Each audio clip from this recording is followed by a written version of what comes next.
Dear colleagues and friends, today we'll be talking about the Canadian healthcare system, its principles, and its organizational structure, and what is relevant in your MCC Kiwi 1 exam.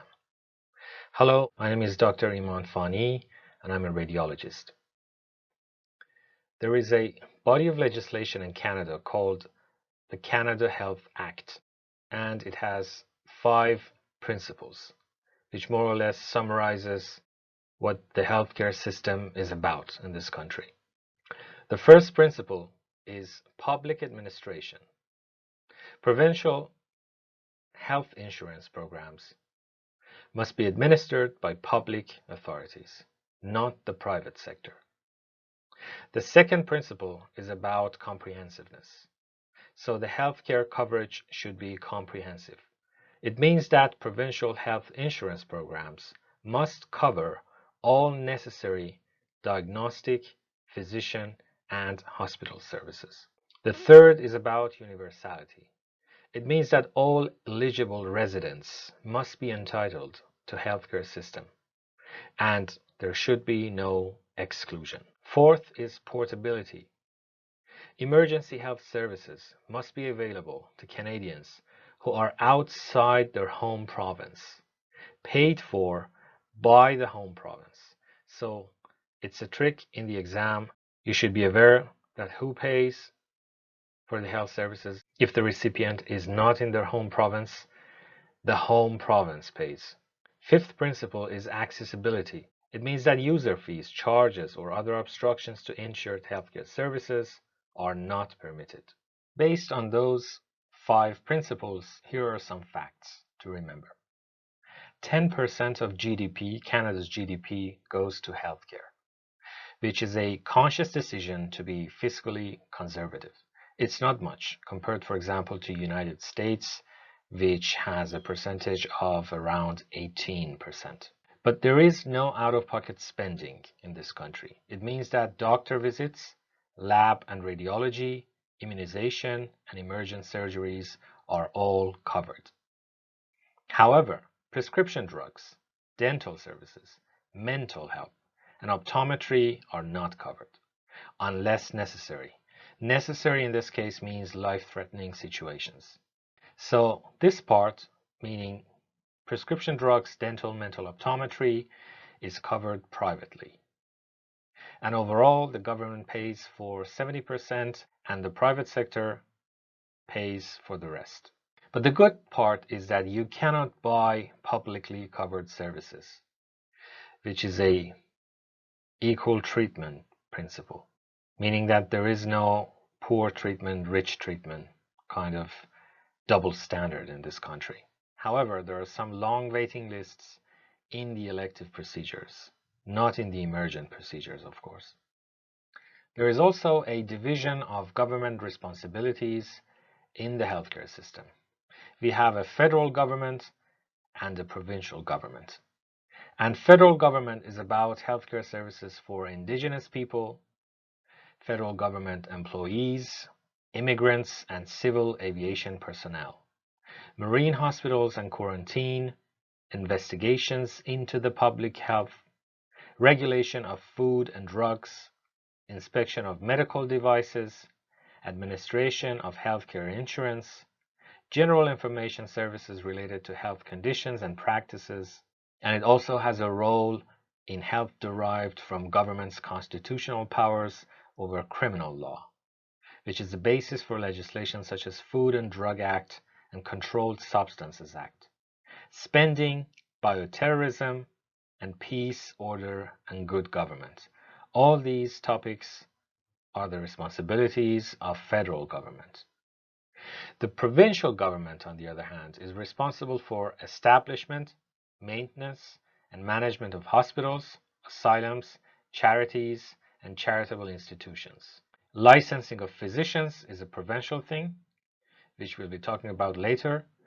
Licensing of nurses and other health professionals, determining the standards for licensing all hospitals, administering provincial medical insurance plans, financing healthcare facilities, and delivery of certain public health services. The first organization, and probably the most important one to remember, is MCC, Medical Council of Canada, Le Conseil Médical du Canada.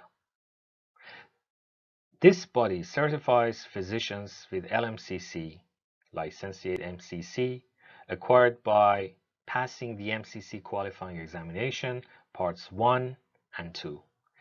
So MCCQE 1 and MCCQE 2, the examiner in this case is Medical Council of Canada. The second one to remember is RCPSC, which is the Royal College of Physicians and Surgeons of Canada. It certifies specialists who complete an accredited residency program and pass the appropriate exam. Its membership is voluntary, remember. So the voluntary membership of this one is called FRCPC, Fellow of Royal College of Physicians of Canada, or Fellow of Royal College of Surgeons of Canada.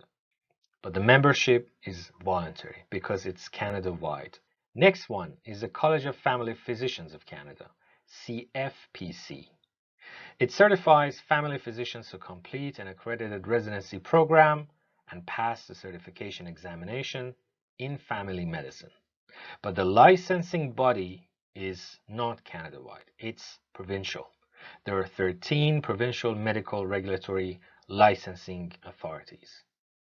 All postgraduate residents and all practicing physicians must hold an educational or practice license from the licensing body in the province in which they study or practice. So that one is CFPC. Next one, which is a provincial organization directly responsible for licensure, is the College of Physicians and Surgeons of Ontario, CPSO. Membership to the provincial licensing authority is mandatory in all cases for specialists or for family physicians. Licensing authority functions include providing non-transferable licensure to physicians, maintaining ethical, legal, and competency standards, and developing policies to guide doctors, investigating complaints against doctors, disciplining doctors guilty of professional misconduct or incompetence. At times of license investiture or renewal, physicians must disclose if they have a condition such as HIV positivity, drug addiction, and other illnesses that may impact their ability to practice safely. So, non-transferable licensure, competency standards, complaints, disciplining in case of professional misconduct or incompetence, renewal, everything in that case is the responsibility of CPSO. Next one is CMA, Canadian Medical Association. And by the way, you've noticed that doctors are not very creative when it comes to logo design. And most of them are probably Slytherins. So, CMA provides leadership to doctors and advocates for access to high quality care in Canada.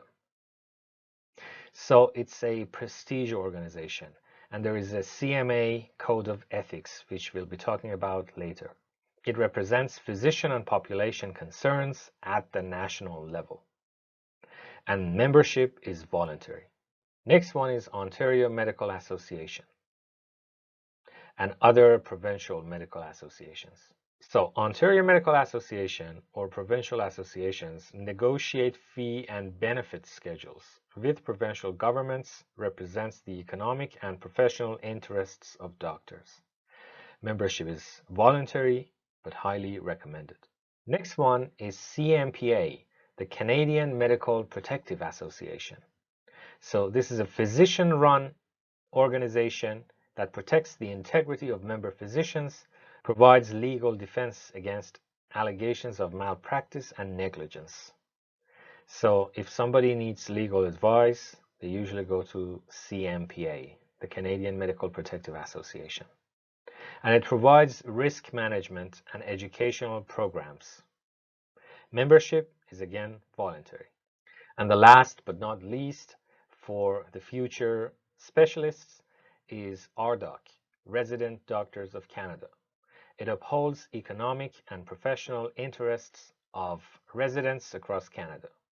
It facilitates discussion amongst PHOs, which is provincial health officers or provincial house officers, regarding policy and advocacy items. This is a brief summary of all the organizations you should know about probably in your MCCQE1 exam and the basic structure of Canadian healthcare system. I hope you liked it. Please share, like, and subscribe if you'd like to see more of these videos, and take care.